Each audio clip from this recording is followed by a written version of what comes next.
Hi, and welcome to the Culinary Journey. I'm your host, Susan Sage, and today we're doing something totally different. This is the first time that we are filming off-site. We're at Langman Estate Winery and Restaurant, and I have with me Jim Langman, who has, this concept was all his idea, and it's a wonderful experience. So you walk right into this tasting bar, and then what? Well, welcome to Langman Winery here in Centerton. It's a winery and restaurant. The first thing we start off is I'm a pharmacist by training, and in America there's 132 ingredients that legally can be added to wine. They don't have to tell you that. This is true from $4 a bottle to $400 a bottle.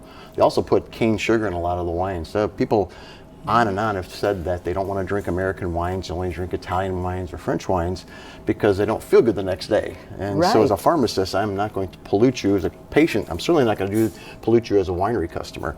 So those 132 ingredients, 41 of them cause histamine releases.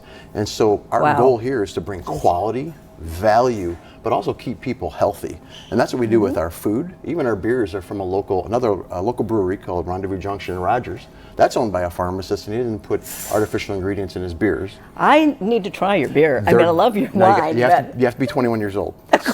So, and even in the kitchen, that same ethos goes back there. You know, when you go into restaurants, there's a lot of things going on in the kitchen that are not healthy. So in our kitchen, there's no grease, no grill, and no flame. And so you have a protein you put on a grill and you have a flame and you're putting some grizzle on that. That's no longer a protein. It's something that's bad for you.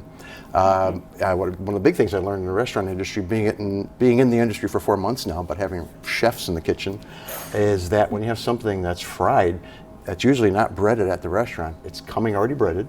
They dump it into a vat of seed oil and then they serve it to you. The last part of this is when you're having wine, you have to have your olfactory cells, your sense of smell going. And so we don't want those smells coming here on the floor and affecting your wine experience.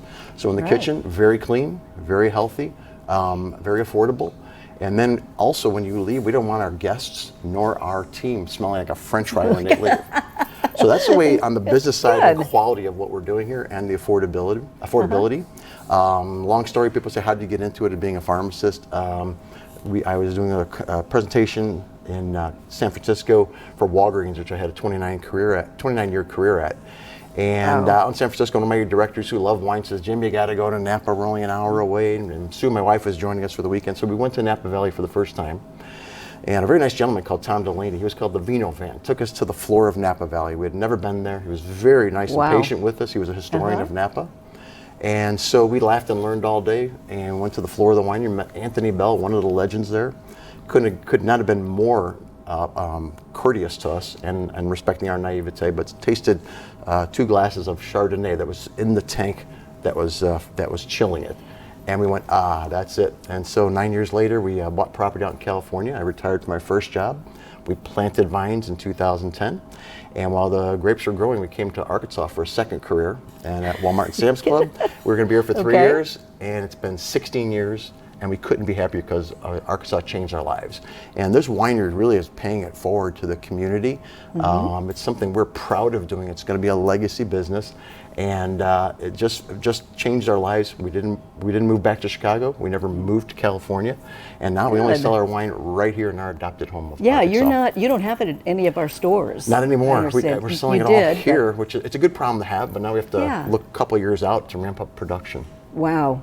And so, what's so different about your wines? You know, they don't have cane sugar, or what makes? So the gentleman we bought the property from is Marco Capelli. He's a legend, a new legend out in wine country out there. He grew up with the Andrei Tetrakovs and the Mike Gergiches. Those are the people who really founded Napa Valley, and they had come from Europe and brought those old world techniques to Napa Valley and to Sonoma, where in the old world it was very uncommon to have artificial ingredients, and that was the ethical way of doing it. But the wines are beautiful.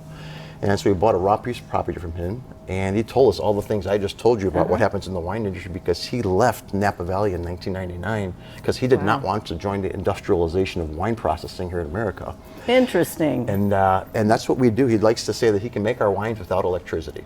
which is that would slow the process down. I was going to say, doesn't that take a little longer? It will take longer, but we do use electricity for destemming and for pumping into barrels and into the bottling line. So that makes it much more efficient.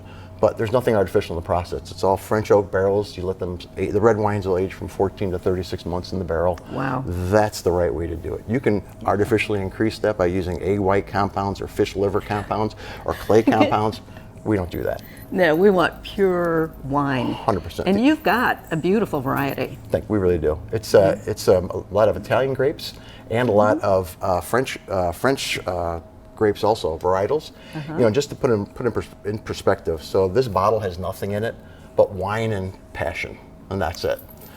And one of the things I learned very on is you hire great people. That's what I learned in the corporate life. Yeah. And so what we did is Marco Capelli is our head winemaker, and one of the things he taught me was that you have to have a historical view of what's happening so you can predict the future.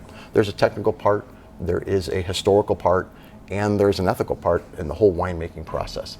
And this is a good example. In 2009, we bought the property. Winemaker, UC Davis, vineyard manager, and vineyard nursery studied the terroir of the property. That's the entire environment for a whole year on what was going to happen in that vineyard. So we're in the Sierra foothills in California, 2,400 foot elevation, all crushed granite soil, south-facing vineyard. Doesn't rain for 7 months. It's under 25% humidity. It's 93 during the day. It's 58 at night. It's a horrible place to grow food, but it's a perfect place to let the wine grape suffer. And they came back with a list of vine clone and rootstock combinations at the end of the year. And the last one we said yes to was Barbera. Barbera is an Italian varietal in northwestern Italy. You'll have Nebbiolo and Barbera. That's the Barolos and Barbera d'Asti that are very popular in Italy and here in America. But in America, Barberas, the ones I had over the years, were just really high in acid. And we didn't want to create a wine for us, for the 5 or 10% who would enjoy it. We wanted to create everything we do is for the masses, not the classes. And I said, guys, we really want this. And they said, Jim, you're a pharmacist, listen to us. And I said, okay, we're going to take this French clone of Italian varietal, put it on this vineyard here in the Sierra foothills, all French oak barrels. You're going to love it. It'll be your best-selling wine. And that's our flagship wine. It's Barbera. We don't send our wines off for scoring anymore, especially the Barbera. About 3 vintages ago, it came back with an Editor's Choice 94 points in the Wines of the Year edition. There is a grip, but no burn. And so it's just a very, very unique presentation of an Italian varietal. Wow. Well, like I said, they're very good. I mean, I've tasted a few. We've got a few bottles at home. And you've got wonderful food to go with us. We do, yes. Yeah. Well, someone asked me how much experience I have in the restaurant industry, and I told them I've eaten at a lot of restaurants over the years. That's all I have. So, again, just get great people. And so we have chefs. We don't have cooks in the kitchen. Yeah. But we have chefs who don't want to say, oh, I am a so-and-so nominated chef for having pâté of yak in the kitchen, Nothing like that. We want to have food that people enjoy. It's normal food. Exactly, exactly. And it's well priced. It really is. That's what we're doing. That I don't. My wife and I go out to eat. I don't want to spend $100 each on food. It's easy to do today. Easy to do today, but where's the value?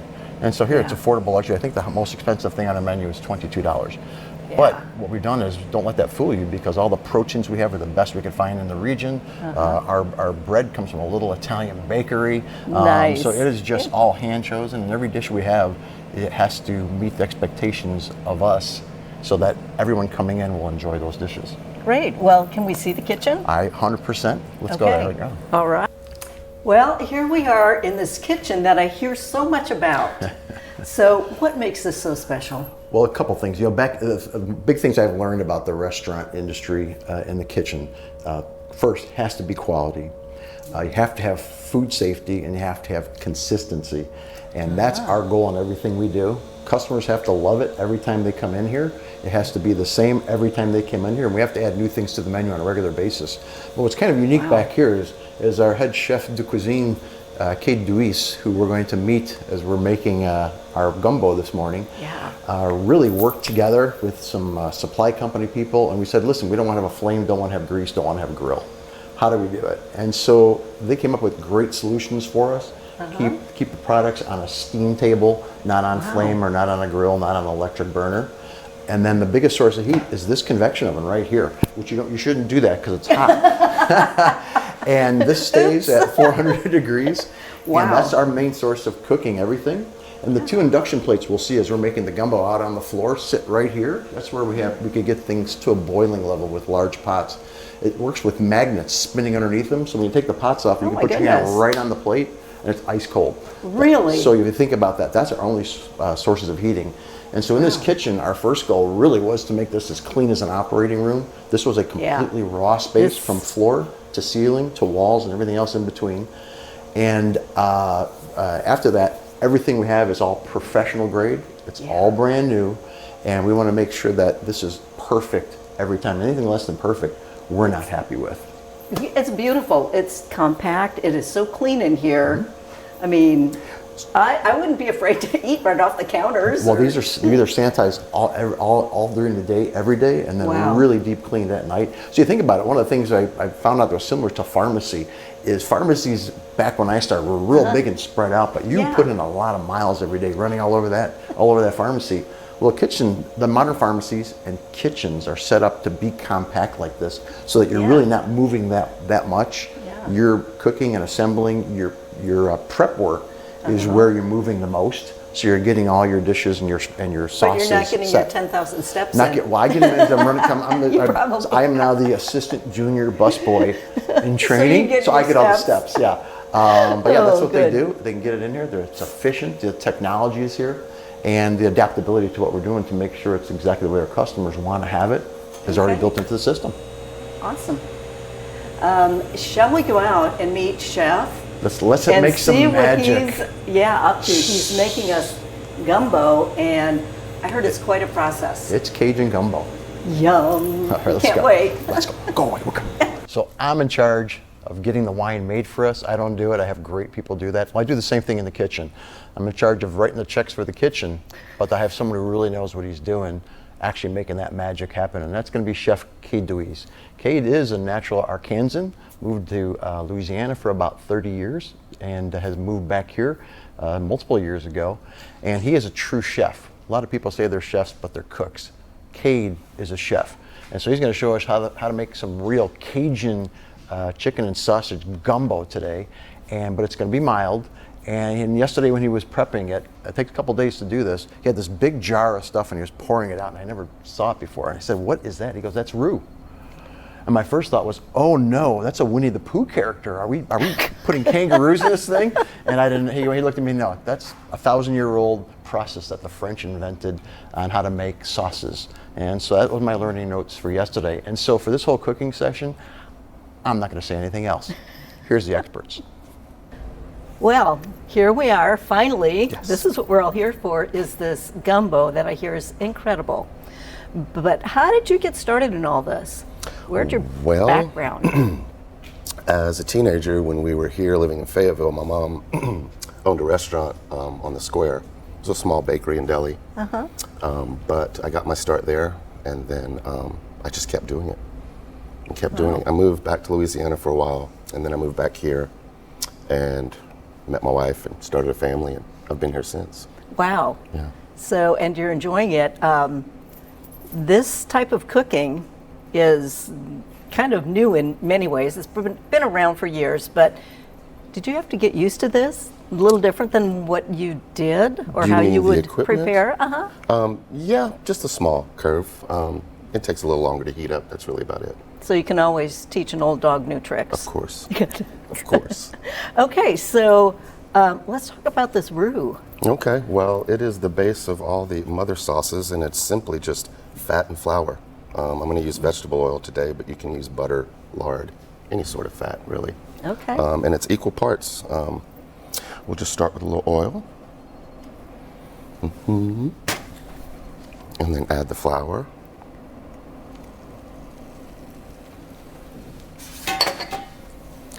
And then you're just going to stir. Add more flour.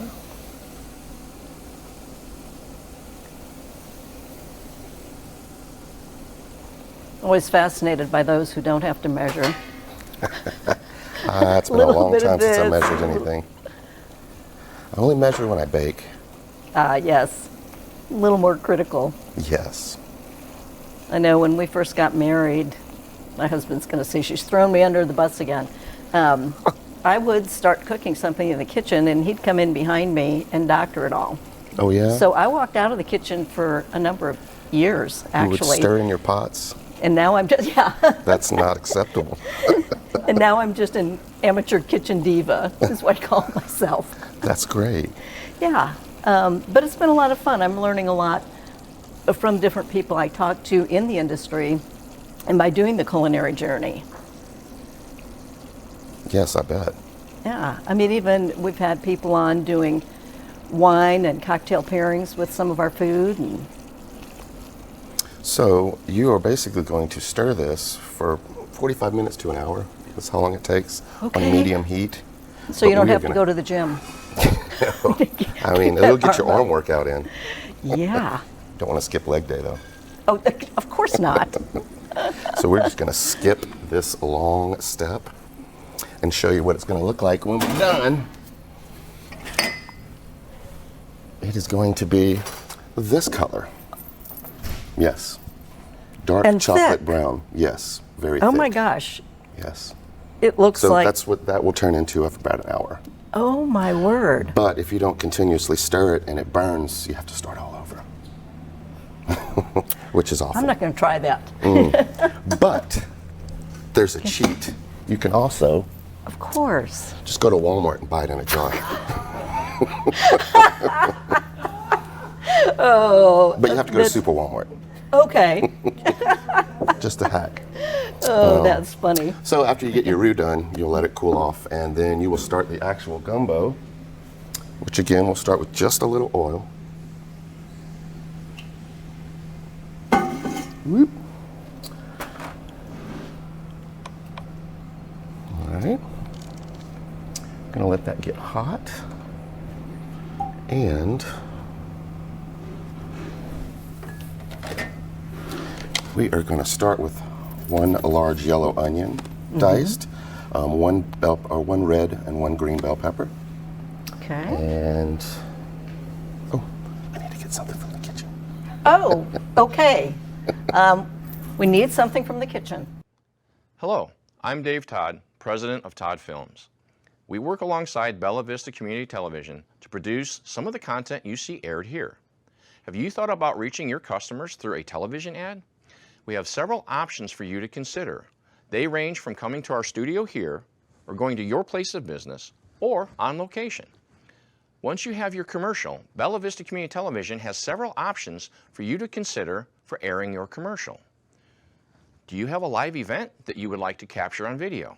We also offer live production packages that may be of interest. Please continue to tune in to Bella Vista Community Television. We hope you are enjoying this program. And now back to the show. Hey, we're back We're with back. the other necessary items. Correct. Hard to make chicken and sausage gumbo without chicken and sausage. Well, yeah. Okay, our first step after our oil is hot is we're going to start with the sausage. Okay, and what kind of sausage? It's just a smoked pork sausage. Okay. Not, Obviously, you can with gumbo you can do anything you want. You can choose any meat. You can choose any vegetable. As long as the process with the roux remains the same, you can make it yours. okay. Anything you want. So you could add shrimp, you could do. Absolutely. Or you could just, if you wanted to, you Andouille could do or- no meat at all and make it vegetarian. Oh, what fun would that be? I mean, I should, some people like that. It's not my thing. not mine either. I really like meat and chicken and fish. So do I. It's very healthy. Okay. You That's just gonna let that take, brown. yeah, just you're gonna brown it, and then Okay. the second step we're gonna add the chicken, Okay. and then last it's gonna be the veggies, Okay. and then but it's gonna take a minute. And then how long does that cook altogether? Well, after we saute everything down, we're going to add our chicken stock, water, and roux, and bring it to a boil, and then it will need to boil at least 30 minutes, Wow. preferably longer if you want it thicker. Okay. If you're really hungry, you're not going to wait longer. You probably Okay, so oil, meats, and then vegetables. And then let all the flavors come together. yes. Cool. We'll add our chicken. Yeah, that was so beautifully cute. I mean, they're like perfect. Excuse me. And And also, we have a studio audience here. We do. Yeah, Filmed in front of a live studio audience. you got it. Yeah, give yourselves a hand, ladies and men.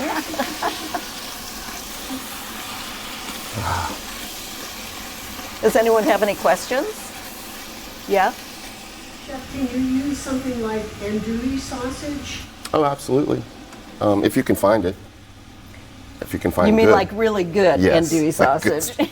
Nothing with Hillshire Farms on it.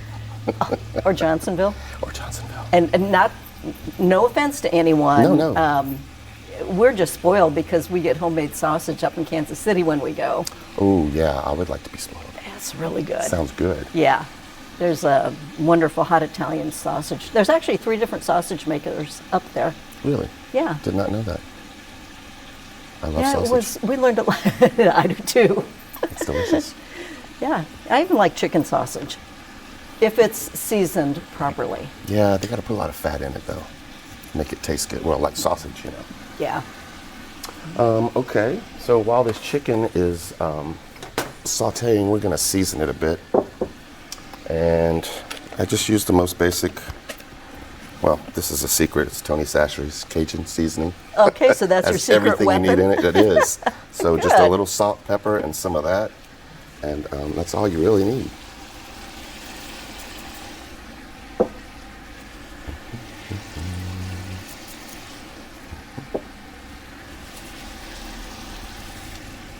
Yum. Have to make it mild for the audience. Of course.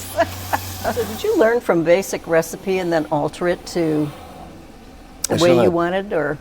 Yeah, sort of. I learned from watching my mom and my grandmother make it, you know, in bits and pieces before they would kick me out of the kitchen. So I had to learn little bits at a time. Oh, yeah, you don't want to be underfoot. They can No. get nasty. Oh, yeah. You get in the way, and they're serious cooks. Well, very. They had to feed so many people. Yeah, Yeah. I know all about that. All right, we're almost ready to Yeah. add our veggies. Onion. Bell peppers. You can also add celery. You can add really anything you want. I just really like the color of the red and green. Yeah. Looks very festive. Well, not only that, it makes the food look good, I think. It does.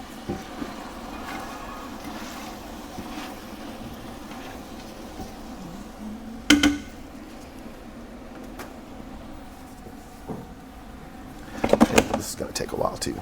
Okay. Okay, and then how do you serve it? Well, once it is finished, you will make a pot of rice. Any sort of rice will do. Okay. I like a long grain, but short, medium. We do the jasmine fragrant rice because it just adds just a little more level. Yeah. But again, any rice. So you'll just a cup of rice, and then you pour it over and garnish it with some fresh herbs, Yum. and that's it. Very And when basic. you're making your rice, do you use chicken broth or water? Just or? water, salt and water.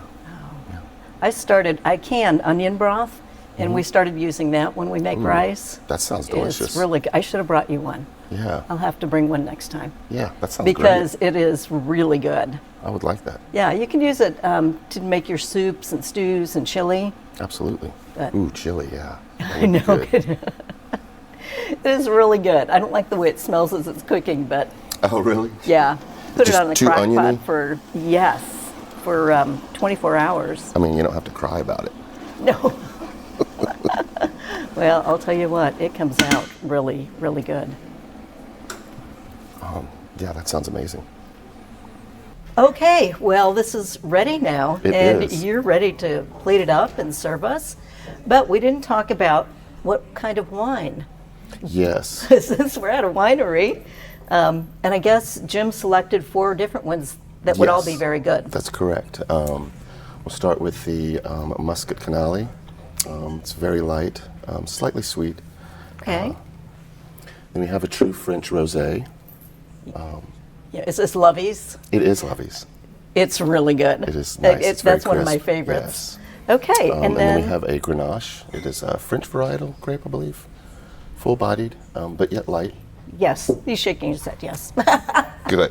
The nod of approval. And And a Moscato.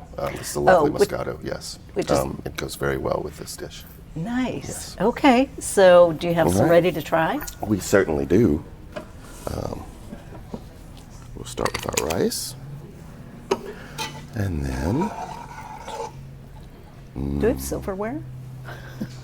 oh yeah, I'm gonna need that.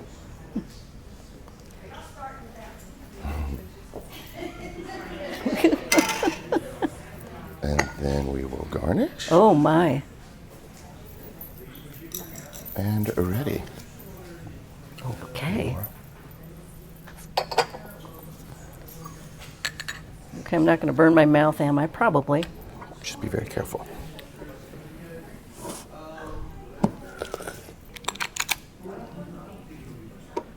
Oh wow. Do you like it? This is really good. We're gonna feed a whole audience. Okay, well, we are going to get these ready.